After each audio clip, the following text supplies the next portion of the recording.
ये कैसे गाना है आप ध्यान सुनिएगा और वैसे गाएंगे जैसे मैं गाऊंगा, ठीक है? सुनिए।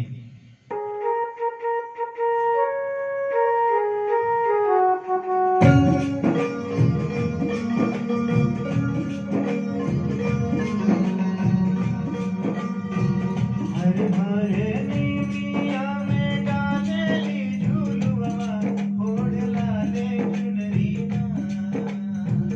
हरे हरे नीमिया में डालेली झूलुआ, ओढ़ लाले चुनरी ना।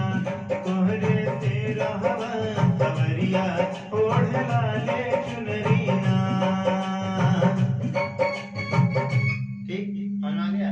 अब गाइएगा आप ऐसे। म्यूजिक आएगा, गाइएगा। बोलिए हेलो। हेलो। बोलिए हेलो। ठीक, आवाज जा रही है ना? हाँ, गाइएगा जब म्यूजिक यहाँ से गाना होगा।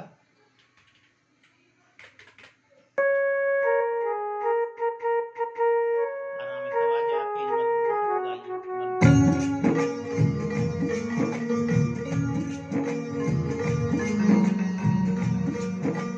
हरे हरे नीमिया में डालेली झूलनवा, ओढ़ लाले चुनरी ना।